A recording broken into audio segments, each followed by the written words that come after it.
Hey Still Hearts, how y'all doing? This is Jada Lynn. Welcome to In the Raw. This is a channel where we sit and discuss narcissism, what it sounds like, what it looks like, when it's up close and personal in your face.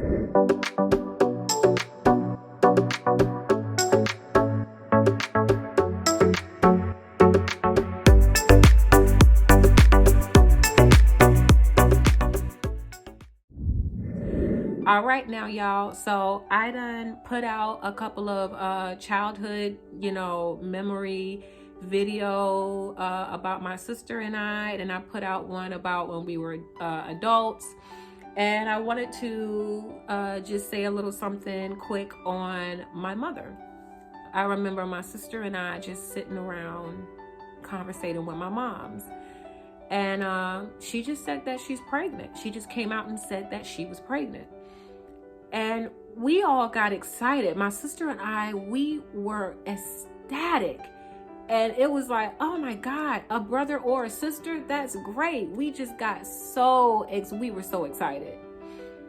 Mama was going on and on about how, she got to eat certain foods so that, the baby can be strong and this and that. She got to, do this and do that, so that the baby can be nice and strong. But I really wasn't paying attention to what I can pay attention to as an adult.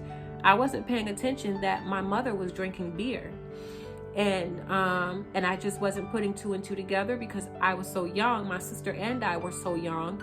We didn't know any connection between alcohol and children.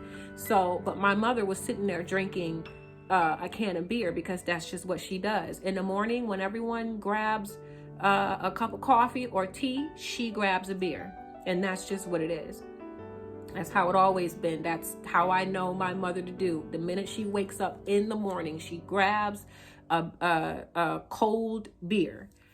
And she just kept talking about how the baby got to be nice and strong. She got to eat certain things for the baby to be strong and da-da-da-da-da. And she's drinking a beer. And when I went home and I told my pops this, he laughed. And my face dropped because I was I was a sensitive kid. I was always so sensitive. My face dropped because I was like, what's so funny? Like, I took offense to it. And I was kind of hurt at the same time because he was laughing, because this could possibly be our brother or our sister in my mother's tummy. And he laughed and said, your mother has her tubes tied. She cannot get pregnant. I was confused. Wait, what do you mean she can't get pregnant? So he said, once again, sit on down. Why don't we just have a discussion about this? So he sat me down. He says, listen, your mother's tubes are tied. After she had you, which was me, because I was the youngest one, he said after she had you, she got her tubes tied. She has not been able to have any children since that point on. You cannot have any children if you permanently have your tubes tied.